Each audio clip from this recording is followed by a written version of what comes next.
सोचो, आपके हाथ में एक नक्शा है, आज का नहीं, जिसमें सब साफ दिखता है, लेकिन बहुत पुराना नक्शा। उसमें धुंधले निशान पुरानी नदियों और खोए हुए शहरों को दर्शाते हैं। रहस्यमय चिन्ह लड़ाइयों और राजाओं के बारे में बताते हैं। नक्शे सिर्फ रास्ता दिखाने के लिए नहीं होते, वो बीते हुए कल की खिड़कियां होते हैं, जो हमें अपने पूर्वजों के जीवन और उनके समय की दुनिया की एक झलक दिखाते हैं। समय के पन्नों में भारत का इतिहास हजारों साल पुराना है, उस समय का जब लिखना नहीं आता था, लेकिन लिखने के बिना भी हमारे पूर्वजों ने अपनी निशानियां छोड़ी हैं। उनकी कहानियां इस धरती पर अंकित हैं। ये कहानियां पुराने नक्शों में सहेजी गई हैं, हमें रहस्य और अजूबों से भरे प्राचीन भारत की यात्रा पर ले जाती है। ऊंचे हिमालय से लेकर उपजाऊ गंगा के मैदानों तक भारतीय उपमहाद्वीप सदियों से संस्कृतियों और सभ्यताओं का संगम रहा है। और नक्शे, ये मौन कहानीकार, हमें अपने पूर्वजों के नक्शेकदम पर चलने और भारत के अतीत को समझने में मदद करते हैं। जब हम प्राचीन भारतीय नक्शों की दुनिया में कदम रखते हैं, तो याद रखें कि हम खोज की यात्रा पर निकल रहे हैं। हर नक्शा एक बड़ी कहानी का एक छोटा सा हिस्सा है, एक पहेली का टुकड़ा जिसे जोड़ने की जरूरत है। तो आइए अपनी खोज शुरू करते हैं, समय में पीछे जाकर इन प्राचीन नक्शों में छिपे रहस्यों को उजागर करते हैं।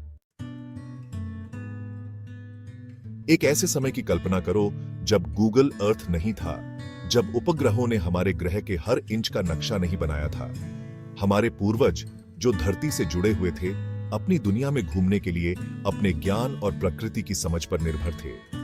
यह गहरा संबंध प्राचीन भारत के सबसे पुराने भौगोलिक नक्शों में दिखाई देता है।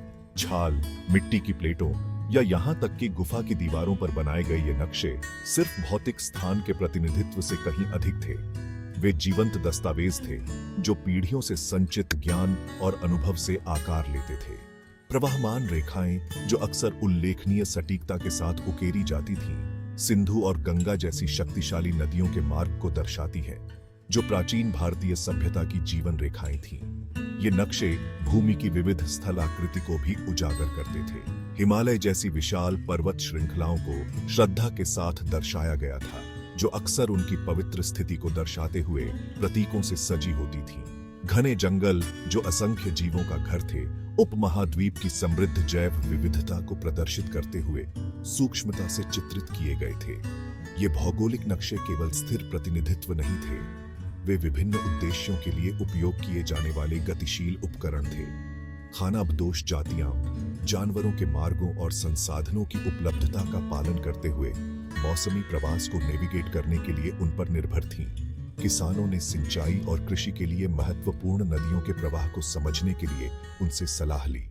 जैसे जैसे सदियां बीतती गईं, भारत के प्राचीन परिदृश्य ने कई राज्यों और साम्राज्यों के उदय और पतन को देखा। शक्ति गतिशीलता बदली, सीमाओं को फिर से खींचा गया। इस युग के राजनीतिक नक्शे शासकों की महत्वाकांक्षाओं की एक झलक पेश करते हैं। राजनीतिक नक्शे क्षेत्रों, बस्तियों और गठबंधनों पर केंद्रित थे। ये नक्शे पत्थर के खंभों पर उकेरे जाते थे, प्राधिकरण के प्रतीक थे। मौर्य साम्राज्य ने पत्थर में उकेरी गई विरासत को पीछे छोड़ दिया। सम्राट अशोक के शिलालेख राजनीतिक घोषणाओं के रूप में कार्य करते थे। भारत में प्रागैतिहासिक काल केवल क्षेत्रीय विस्तार और राजनीतिक छल कपट का समय नहीं था। यह गहन बौद्धिक और आध्यात्मिक उथल-पुथल का भी युग था। नए विचारों, दर्शनों और धार्मिक विश्वासों का उद्भव हुआ, जो तालाब में लहरों की तरह उपमहाद्वीप में फैल गए। इस युग के सांस्कृतिक नक्शे विचारों के इस गतिशील आदान प्रदान में एक आकर्षक खिड़की प्रदान करते हैं।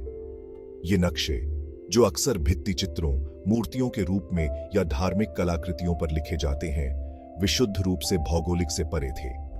उन्होंने पवित्र स्थलों, तीर्थयात्रा मार्गों और धार्मिक और सांस्कृतिक प्रथाओं के प्रसार का नक्शा बनाया। उदाहरण के लिए, बौद्ध धर्म का उद्भव प्राचीन भारत के परिदृश्य को बिंदु बिंदु करने वाले असंख्य स्तूपों और मठों में जीवंत रूप से दर्शाया गया है। ये संरचनाएं, जो अक्सर व्यापार मार्गों पर या महत्वपूर्ण तीर्थ स्थलों के पास रैंकिंग रूप से स्थित होती हैं, सीखने और आध्यात्मिक अभ्यास के केंद्र के रूप में कार्य करती हैं। उनके स्थानों को सांस्कृतिक नक्शों में सूक्ष्मता से दस्तावेज किया गया है। हिंदू धर्म का प्रसार इसी प्रकार विभिन्न देवताओं को समर्पित असंख्य मंदिरों और तीर्थ स्थलों में प्रतिबिंबित होता है। ये पवित्र स्थान, जो अक्सर नदियों या पवित्र माने जाने वाले अन्य प्राकृतिक विशेषताओं के पास स्थित होते हैं, धार्मिक सभाओं के लिए केंद्र बिंदु बन गए।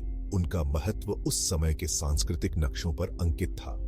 ये सांस्कृतिक नक्शे एक शक्तिशाली अनुस्मारक के रूप में काम करते हैं कि प्राचीन भारत का इतिहास केवल राजाओं और विजयों की कहानी नहीं है। ये विचारों, विश्वासों और अर्थ की खोज में मानव आत्मा की स्थायी शक्ति का भी प्रमाण है।